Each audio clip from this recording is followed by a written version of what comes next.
لا إله إلا الله.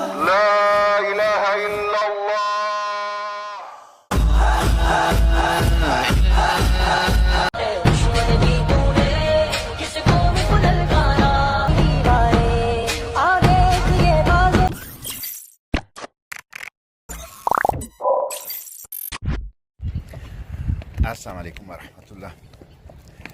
تمام پاکستانیوں کو بحیرہ روم سے صبح بخیر. اللہ کا شکر ہے رات بخیریت گزر گئی اور صبح ہو گئی. رات ہم نے سفر نہیں کیا. کیوں نہیں کیا؟ اس کے دو وجوہات ہیں. وہ وجوہات آپ کو بتانے سے پہلے میں چاہتا ہوں آپ قافلے کے اوپر ایک نظر ڈالیں کہ رات گلوبل سمود فلوٹیلا کی اس قافلے نے کھلے سمندر میں رات گزاری تو کیسا منظر تھا یہ آپ دیکھ لیں ایک نظر. یہ قافلہ ہے، آپ دیکھ سکتے ہیں. یہاں بھی پورے جہاز ہیں اور کھلے سمندر میں تقریباً 35-40 جہاز یہاں کھڑے ہیں اور کچھ دور دراز ایریا میں جو ہیں وہ کھڑے ہیں. تو الحمدللہ یہاں رات گزارنے کی پہلی وجہ یہ تھی کہ ہمیں آگاہ کیا گیا تھا کہ آپ پہ شدید حملوں کا خطرہ ہے. اس لیے گلوبل سمود فلوٹیلا کی اسٹیئرنگ کمیٹی نے کہا کہ رات کو ہم سفر نہیں کریں گے، دن کو کریں گے. دوسری وجہ یہ تھی کہ اسپین اور اٹلی کے جو شپس پہنچنے تھے اس میں اسپین کا شپ جو ہے وہ ابھی تک نہیں پہنچا تھا تو اس کا انتظار کرنا تھا. یہ دونوں شپس لڑائی کے لیے نہیں آ رہے، ہمارے بچانے کے لیے بھی نہیں آ رہے، لیکن یہ ہمارے ساتھ غزہ کے بارڈرز تک جانے کے لیے آ رہے ہیں تاکہ ہنگامی صورت میں، حملے کی صورت میں ہماری ریسکیو اور ریلیف کا کام کر سکیں. تو یہ بھی ہمارے لیے بہت ہیں، ہمارے لیے تقویت کا باعث ہے اور اس پہ ہم اٹلی اور اسپین کا شکریہ ادا کرتے ہیں. کاش اتنی ہمت عالم اسلام میں ہوتی، امت محمدی کے دعوے داروں میں ہوتی، لا الہ الا اللہ محمد رسول اللہ کا اقرار کرنے والوں OIC میں ہوتی، جس کے چارٹر کا مین مقصد ہی آزادی فلسطین ہے.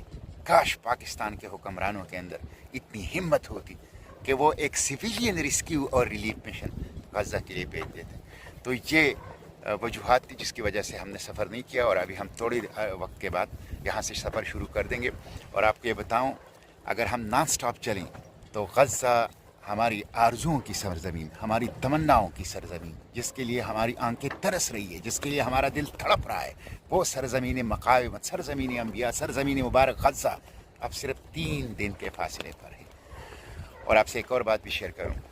کل اب ہم ہائی رسک زون میں ہیں. کل گلوبل سمود فلوٹیلا کی جو ہائی اپس ہیں، جو ان کے ذمہ داران ہیں، انہوں نے ہر شپس میں ہر بندے سے فردن پوچھا کہ اب ہم ہائی رسک زون میں ہیں اور بہت بڑے خطرات ہیں ہم لوگ کے. تو اگر کوئی واپس جانا چاہیں تو واپس جائیں. یہاں تک جو آپ لوگوں نے ہمارے ساتھ سفر کیا اس پہ بھی ہم آپ کا شکریہ ادا کرتے ہیں. ہم آپ کے لیے واپسی کا بندوبست کرتے ہیں، آپ واپس جائیں. یہ بالکل وہی منظر تھا جو حضرت امام حسین رضی اللہ عنہ نے کربلا کے میدان میں اپنے ساتھیوں سے کہا تھا کہ رات کے اندھیرے میں اگر کوئی واپس جانا چاہے تو جا سکتے ہیں. بالکل اسی طرح کوئی واپس نہیں کیا. واپس جانے کے لیے کوئی آیا ہی نہیں ہے. مسلم ہے یا غیر مسلم، وہ غزہ کو بچانا چاہتا ہے. مسلم ہو یا غیر مسلم، وہ غزہ کی خدمت کرنا چاہتا ہے. صہیونزم، اپارٹھائڈ ریشس ریجیم کا چہرہ دنیا کو دکھانا چاہتا ہے. یہ سب انسانیت کے ہیروز ہیں جو یہاں پہ موجود ہیں. انہوں نے اپنی زندگیوں کو خطرے میں ڈال کر غزہ کی طرف خالی ہاتھ پانی، ادویات، خوراک اور دوسری ضروریاتی زندگی اور بچوں کے لیے دودھ لے کے جا رہے ہیں. تو یہ ہیروز ہیں. تو انشاءاللہ ہم غزہ پہنچیں گے. ہم کسی قربانی سے دریغ نہیں کریں گے. ہم کسی ڈرون اٹیک، کسی دھمکی، کسی سمندری طوفان سے رکیں گے نہیں. ہم آگے بڑھنے والے ہیں، ہم جھکنے والے نہیں ہیں، ہم رکنے والے نہیں ہیں. ہم آگے بڑھنے والے ہیں اور غزہ تک پہنچ کر رہیں گے. اس 18 سالہ غیر انسانی محاصرے کو توڑیں گے، انسانی امداد پہنچائیں گے اور جینوسائیڈ کے سامنے انشاءاللہ کھڑے ہوں گے. آپ لوگوں سے یہی درخواست ہے. آج جمعہ ہے، تمام علماء خطبات جمعہ میں بھرپور بات کریں اور بھرپور بات غزہ کی بھی کریں، گلوبل سمود فلوٹیلا کی بھی کریں، اور اس کے ساتھ ساتھ ہر مدرسے مسجد کے سامنے پرامن مظاہرہ کریں. اگر اٹلی اور اسپین آ سکتے ہیں تو ہمارے حکمران کہاں ہیں؟ مسلم امہ کہاں ہیں؟ OIC کہاں ہیں؟ پاکستان کہاں ہیں؟ کیوں نہیں آتے؟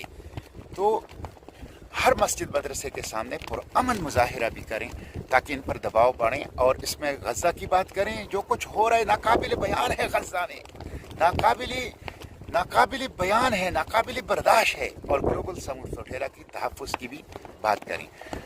اب آئندہ 2-3 دن بہت اہم ہے.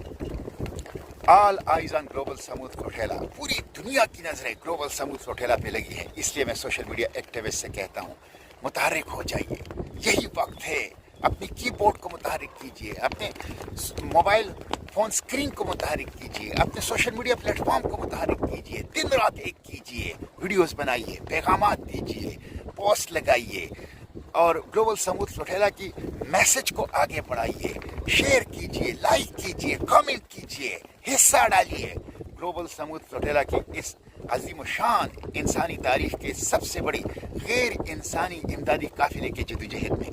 اس لیے غیر حکومتی انسانی امدادی قافلے کی اس جدوجہد میں، اس لیے آپ اپنے کی بورڈز کو متحرک کیجیے اور بھرپور انداز سے اپنا کردار جو ہے اس گلوبل سمود فلوٹیلا کی حمایت میں ادا کیجیے.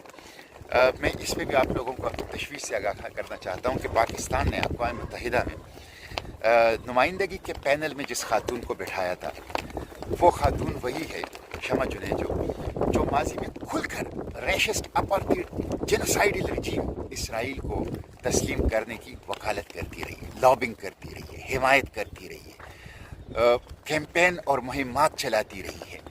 اور وہی ایسے موقع پر پاکستان کی اقبال اور قائد کے پاکستان کی نمائندگی بین الاقوامی فورم پر کر رہی ہے کہ جب غزہ میں بدترین جینوسائیڈ ہے، خون بہہ رہا ہے، اور ایسے موقع پر ایک ایسی خاتون کو جو اسرائیل نواز ہو، جو ان کی لابنگ کرتی ہو، جو اسرائیل کو تسلیم کرنے کی وکالت کرتی ہو، کیمپینیں چلاتی ہو، ان کو بٹھانا ہماری جذبات کی توہین ہے، پاکستانیوں کی جذبات کی توہین ہے، ہمارے زخموں پر نمک پاشی ہے، پاکستان کے چہرے کو داغدار کرنا ہے. یہ ناقابل معافی جرم ہے حکمرانوں کا، ناقابل معافی جرم ہے شہباز شریف رجیم کا. اس لیے میں اس کی شدید الفاظ میں مذمت کرتا ہوں اور حکومت سے، قوم سے معافی مانگنے کا مطالبہ کرتا ہوں. جاگتے رہیے.